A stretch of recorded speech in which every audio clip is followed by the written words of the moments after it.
Este é o livro de Jazar. Para quem nunca ouviu falar nesse livro, Jazar significa justo ou reto. Ele é mencionado na Bíblia, em Josué 10, 13. Aqui, ó. E o sol se deteve e a lua parou, até que o povo se vingou de seus inimigos. Isso não está escrito no livro do reto, que também é o mesmo que justo ou Jazar. Está também em 1 Samuel, ou melhor, 2 Samuel, capítulo 1, verso 17. E lamentou Davi e Saul e a Jonatã seu filho, com esta lamentação, dizendo ele que ensinasse aos filhos de Judá o uso do arco. Eis que está escrito no livro do reto.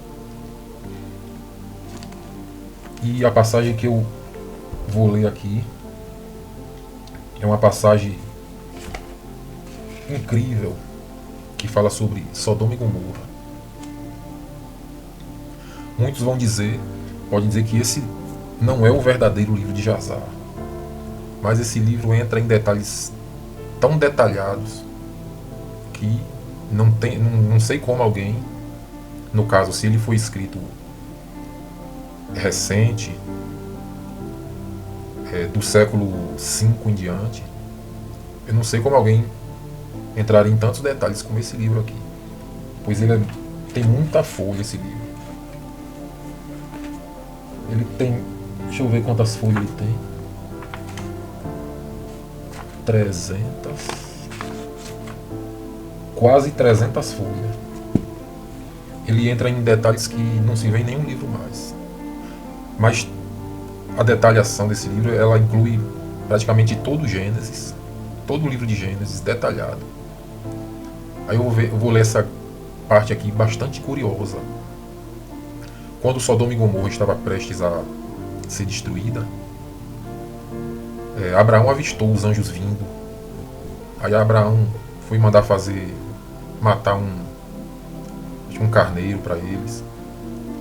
E depois eles foram em direção a Sodoma. Mas o livro conta aqui algo que hoje é normal em alguns meios, né? Veja aqui o que é que diz esse livro. Naqueles dias, todos os poderes de Sodoma e Gomorra e de todas as 5 cidades eram extremamente ímpias e pecaminosas contra o Senhor. Eles provocaram o Senhor com suas abominações e se fortaleceram ao envelhecerem abomináveis e desprezíveis diante do Senhor. E suas maldades e crimes eram grandes naqueles dias aos olhos do Senhor. E eles tinham em sua terra um vale muito extenso, de cerca de meio-dia de caminhada. E nele havia fontes de água e uma grande quantidade de ervas, que cercava a água, e todo o povo de Sodoma e Gomorra ia para lá 4 vezes ao ano, com suas esposas e filhos, e todos os que pertenciam a eles. E ali se regozijavam com músicas e danças. E no tempo de regozijo, todos tomavam as esposas do seu próximo, e algumas as filhas virgens de seus próximos, e elas se entretinham, e cada homem via sua esposa e filha nas mãos do seu vizinho, e não diziam uma só palavra. E assim o faziam desde a manhã até a noite, e depois voltavam cada um para sua casa, e cada mulher para sua tenda, e assim faziam sempre 4 vezes ao ano.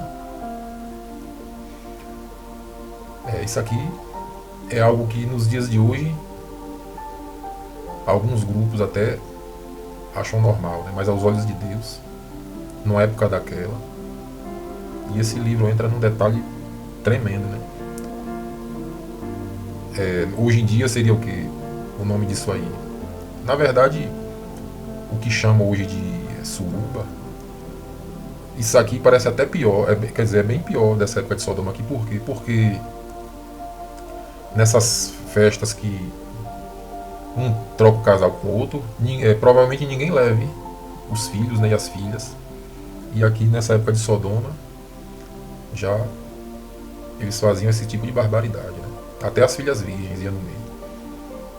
E outra coisa que eles faziam, e também quando um estrangeiro ia para suas cidades e traziam bens que ele havia comprado com o objetivo de ir ali comercializar, as pessoas dessa cidade se reuniam, homens, mulheres e crianças, jogavam jovens e velhos e tomavam seus bens à força, distribuindo um pouco para cada um, e até que nada restasse de todos os bens que o proprietário tinha levado para a terra.